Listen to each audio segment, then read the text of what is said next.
एक भाई ने कितना कमाल का मैसेज लिखा, उसने लिखा कि मेरी सिस्टर की फीस जानी है और उसके इतने रुपए जाने हैं, और रुपए भी ठीक लिख रखे थे, वो मुझे दे दीजिए।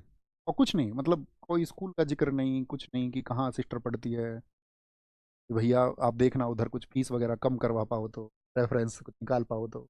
यही तो तरीका होता है। हेल्पिंग नेचर के लिए आप थोड़े से विनम्र रहोगे या नहीं? लिख करके फिर बोलता है बाद में, मतलब मैंने देखा भी नहीं है, और सेम डे के उसके मैसेज है, मैंने देखा मैसेज उसका लगभग 12 या 13 दिन बाद। तो फिर उसमें बोला कि तुमने ठीक है, तुम जो है क्या फ़ायदा तुम्हारे इतने इस नाम कमाने का, और इतना तुम्हारा ये जो कमाने का क्या फ़ायदा अगर तुम व्यक्तियों की हेल्प नहीं कर सकते।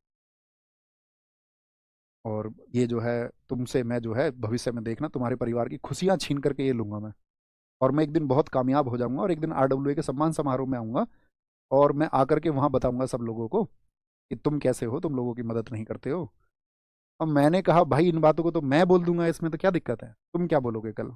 कल तुम बोलोगे किसी ने पब्लिश किया, हमारे चैनल वाले ने नहीं किया, वो तो वीडियो को अपने पास रख लेंगे।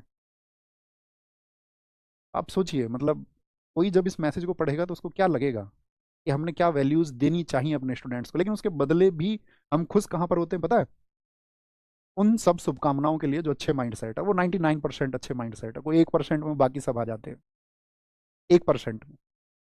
तो मैं उसे क्या बताता, मैंने कहा तुम, अब एक बच्चा ऐसे से है तो मैंने उसे लिखा भी, मैंने कहा भाई आप मेरे स्टूडेंट हैं, लिख रहे हैं तो मैं इस तरह की तुम्हारी बातें इसलिए सुन भी रहा हूँ, बाकी ऐसे बात नहीं करनी चाहिए। आप दुनिया में आपकी इस तरह से इस नेचर से कोई भी मदद नहीं करेगा। आपको मुझसे कोई गाइडेंस चाहिए, कोई कोर्स चाहिए किस तरह का, अगर स्थितियाँ वैसी है तो मैं तो वो आपको दे सकता हूँ। एक टीचर से आप कैसे ही पैसे मांग सकते हो? और मतलब अगर मांगोगे भी तो इस तरह के नेचर से तो कोई पैसे नहीं देगा, कोई मदद नहीं करेगा दुनिया में। आपको अपना नेचर थोड़ा सा विनम्र करना चाहिए। उसने लिखा पता है क्या, उसको पढ़ के तब भी नहीं आया, उसने फिर लिखा कि समय बताएगा। मैंने कहा आप ठीक है भाई चलो समय बता देगा। समझ रहे हैं आप? तो मैं ये कहानी तुमको इसलिए बता रहा हूँ, ये मैं इसलिए बताना चाह रहा हूँ कि आपको घटनाओं के होने के पहले सोच, ऐसे दूर से हमसे जुड़ गए।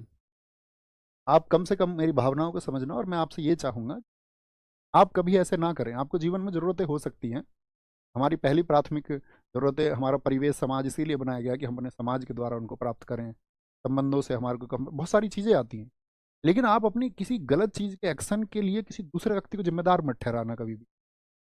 अगर आप मेहनत ना करें, आपको घंटे फ़ोन पे किसी से बात भी करनी थी, आपको खेलना भी था, आपको शादी विवाह सारे अटेंड करने थे, आपको सोशल साइट्स का जो अनयूजुअल इस्तेमाल भी करना था, और कल को आपका सिलेक्शन ना हो तो आप उसकी जिम्मेदारी किसी टीचर पर नहीं डाल सकते।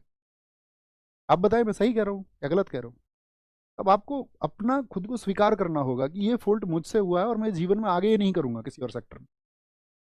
आप किसी के भी बहकावे में आ रहे हो, सरकार का कोई ध्यान ही नहीं है कि युवाओं को बहकाने के लिए। अब कोई बच्चा, उसकी भी गलती नहीं कर सकते। एक बच्चे को, हालांकि स्टूडेंट को विवेकी होना चाहिए, लेकिन जब वो फंसा रहता है तो उसको लगता है कि यार क्या ही जाता है कहीं 50 रुपये 100 रुपये लगाने पर। अब उसको लगता है 100 रुपये में 250 आ गए तो फिर क्यों ना एकदम से कुछ बदल दिया जाए। उसको, हमारी सरकार को भी देखना चाहिए कि उसके पास ऐसे विकल्प मौजूद ही, उन पर सरकार रोकथाम क्यों नहीं लगाती है?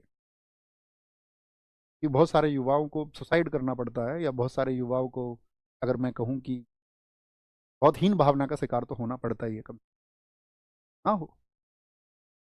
ठीक है, तो 50 लाख रुपए खर्चा देना होगा मुझे।